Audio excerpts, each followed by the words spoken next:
They have released some unbelievably good and some unbelievably bad cards in Pokemon Pocket, but in this video I'm going to go over all of the Pokemon cards from the start of Pocket until now that I think are the most broken OP things they have ever put into the game. These are just going to be Pokemon cards, by the way, so I don't have supporters and tools like that in here. I want to do a separate video with that because those are very game-changing as well. These are Pokemon that are in this game that are crazy good, and I'm going to start off with a few honorable mentions before we hit our top 10 because I actually had a ton of cards I want to talk about. The first one I want to talk about is Stoke Charizard. Stoke Charizard came into the game and it was good, but nothing that absolutely broke the game, of course, until Rare Candy got introduced into the game, and then this became a serious meta threat. The ability to power itself up for a single fire energy, and then the following turn attaching one more energy and swinging for 150 has been incredibly powerful and really meta relevant ever since they added in Rare Candy. I do think this card is really good, and for me just barely misses this list, but if you'd want to argue that it should be on there, I couldn't really argue too much against it. There were so many good cards fighting for a spot on this top 10. Stoke Char could definitely have been on the list. Heading into our top 10, I have our number 10 Pokemon as Celesteela, the Ultra Beast card that really enabled so much chaos in the Extra Dimensional Crisis set, and still a very relevant meta card today in a Buzzwole deck and a Guzzlord deck. I couldn't figure out exactly which Ultra Beast I wanted to have on this list, or if I wanted multiple beasts. More on that soon, but Celesteela absolutely had to make this list. A massively powerful card and has a decent attack all by itself, 100 damage. Yes, it costs 3 energy and it's a 50-50, but those times where you need to get rid of an Oricorio or you just have an extra Lusamine and you could throw it onto Celesteela to finish the game, it actually can be quite powerful. Also, 120 HP is pretty incredible, and having this card tank some damage in the active spot really isn't that big of a deal because you can always move around any of your Ultra Beasts for free with its ability Ultra Thrusters. A crazy powerful card, and that's why it's at our number 10 spot.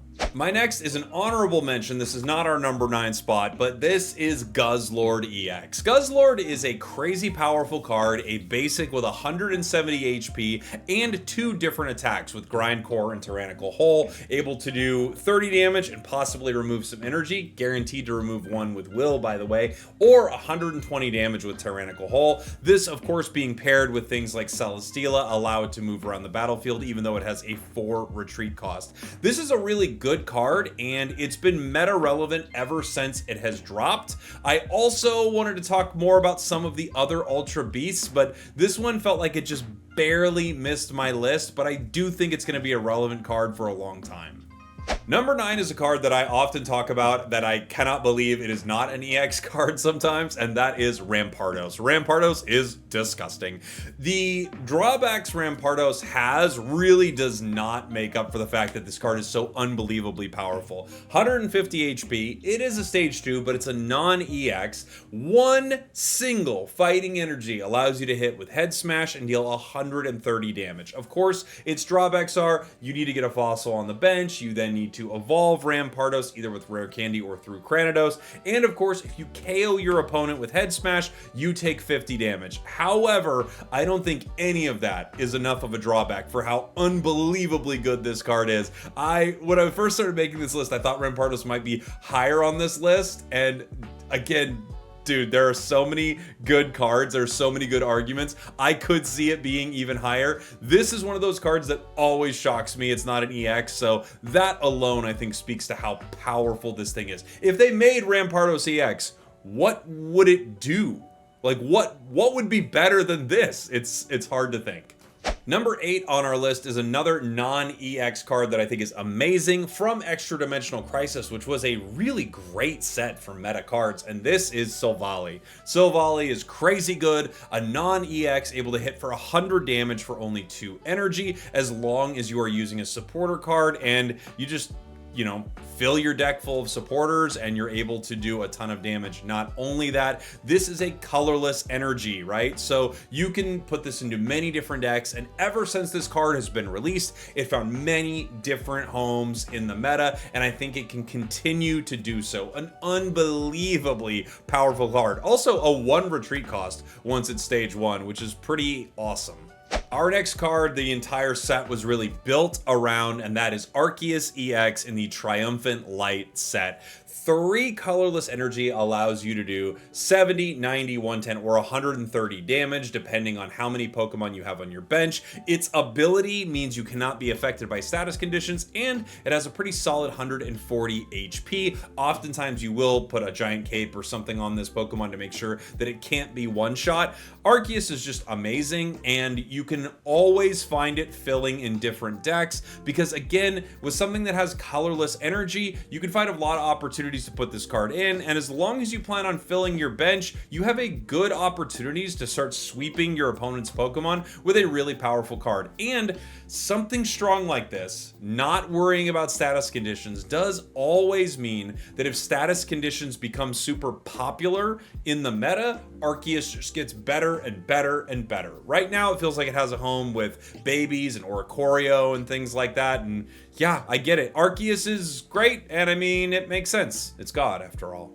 Number 6 on our list is Magnezone and Magneton from Genetic Apex. I know it requires 2 cards here, but they sort of set this lineup at the start of the game and really paid it off with Spacetime Smackdown, and ever since Magnezone has been a threat in the meta and something that you can build into a lot of different decks, because with Genetic Apex Magneton, you're able to generate your own lightning energy, which can power up your Magnezone, so you can even play Magnezone in decks that have no lightning energy at all. We saw this as a thing for a while with Darkrai, right? And I think you're going to continue to see something like this be very, very relevant. There could be other cards in the future that sort of follow this path, like something that we already have right now that maybe doesn't have energy generation as a stage 2, but we get a stage 1 that does a lot of what this Magneton from Genetic Apex does, and you could see a crazy card become super meta because of that. So these two paired together had to have a spot on our list, I think. It's a really, really great card. Also, the damage is considerable. 110 when you generate your own energy, plus 140. It's 140 HP for yourself. I mean,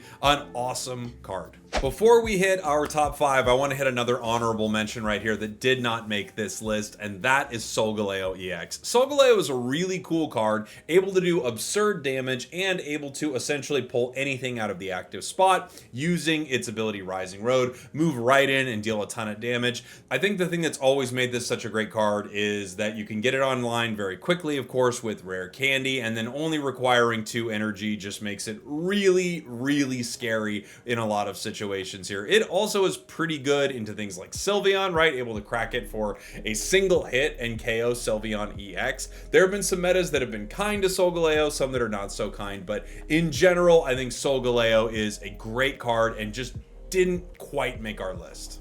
All right, we're heading to our top 5 right now, and it's hard to rank all of these cards in the top 5, but I'm trying to think of what has been kind of like amazing since it came out and has still been an important card. This is a recent one in our number 5 spot, but I do think this card has impacted the meta in a huge way, and that is going to be Sylveon EX. Sylveon is broken. The ability to go through your deck and grab 2 cards when you evolve this is unbelievable, and in fact it has created a meta moving forward where we may see more and more card draw, because you just start to recognize like decks without this amount of card draw always lose, it feels like, to decks that are able to draw everything that they need and get their cards online. There have been so many great combinations with Sylveon EX in its short time that it's been around, and I think the only thing holding it back from being the most important thing in every meta is the fact that we have more card draw coming to the game. Without question, a top contender. Our 4th most powerful card on this list comes from Celestial Guardians. It was not the Solgaleo, it was not the Lunala or anything like that. It is, of course, Oricorio. Oricorio is unbelievably strong. The ability Safeguard stops EX Pokemon from doing any direct damage to you with attacks, which is just I mean, amazing and meta changing. You either build decks around it or you recognize that when you run into it, you're going to have a very difficult time.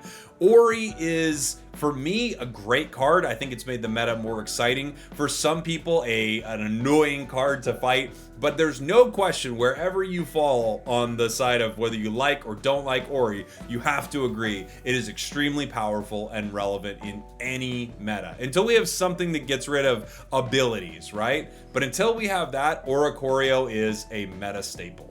Before we get to our top three, an honorable mention. This set just came out, so I didn't want to put Suicune, Entei, or Raikou on it necessarily, even though I think Suicune and maybe even Raikou could definitely be there. Entei as well, depending on how things start to shake out in the meta.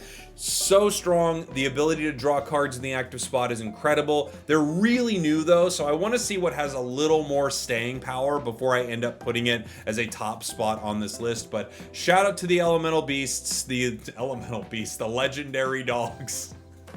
Saying it in every wrong way possible. These cards are great. And in the future, it could be the fact that these should have been even higher on this list, but I wanted to give them an honorable mention here before our top three. Now, on to our number three, Darkrai. Darkrai, since its release, has been phenomenally powerful and put into a ton of different decks. You can understand why this card is so good. Nightmare Aura allowing you to deal damage to your opponents every time you attach energy. Doesn't only chip damage at your opponents and then allow a KO with Darkrai, it sets up many different plays where you can Cyrus opponents who have left, and at the same time, Darkrai not only doing 80 damage with its attack, which is a little meh, but also being able to essentially do 100 if you want to power it every single turn is a really difficult thing for a lot of decks to deal with. And as every deck wanted to sort of slowly power up for a little while, Darkrai punished your opponents for that, whereas many other decks did not. And Darkrai was very relevant in multiple metas where you would slowly power up. It's also relevant in pretty fast metas as well. Things that require very little energy can be paired with Darkrai and allow you to power them quickly and then slowly power your Darkrai, dealing damage to your opponents and then eventually coming in for that finishing blow. Darkrai, our number three. Now our final two, and I wasn't sure where to put these, but I feel pretty good about our final two. Number two, Greninja. Greninja is unbelievable. It has been in the game since the beginning at Genetic Apex. Greninja was a meta-relevant card in every single meta that we've had. There are some that it's been more than others, and the addition of Rare Candy without question helped this card in a massive way. The addition of Cyrus really changed the game for this card. Every set that has come out essentially has made things a little bit better for Greninja. The ability to attack any Pokemon for 20 damage while having 0 energy on this card is incredible. You see so many decks with Greninja for that reason. It's so unbelievably strong. It's so unbelievably disruptive. It sets up so many breakpoints. Like, who needs red in their deck if you have Greninja, right? There's the extra 20 that you needed. Who needs to worry about getting that card on the bench? As soon as you have Greninja, you Water Shuriken, Cyrus. Like, the amount of games that are won due to Water Shuriken are incredible, and in decks that use water energy, like right now, this very moment, Suicune Greninja, it also has the ability to attack and deal with so many little threats that your EX cards don't want to deal with. Truly a powerful card. It was almost my number one, but I had to give it up to my number one.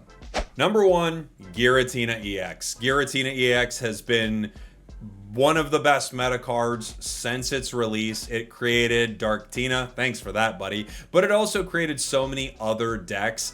Anytime you have a deck that can take a turn or two before being able to attack, Giratina provides insane value. The card is already pretty good, able to swing for 130 damage once it's powered, but of course the real ability that this card is known for is its Broken Space Bellow, the ability to generate its own psychic energy, allowing you to put this in a deck with psychic energy and attack faster, put it in a deck with no psychic energy and power up. It's been used in Greninja decks and Sylveon decks, and it's been used in in Darkrai decks. It's been used in every deck, essentially, because this card is so dang good. If you just need a turn, even 2 turns of powering something up, Giratina is incredible. And given that this card is able to power on turn 1, which not many cards are able to do, right? If you go turn 1, you get no energy generation outside of things like babies, which are incredibly good, and things like Zeraora that generates its own energy on turn 1.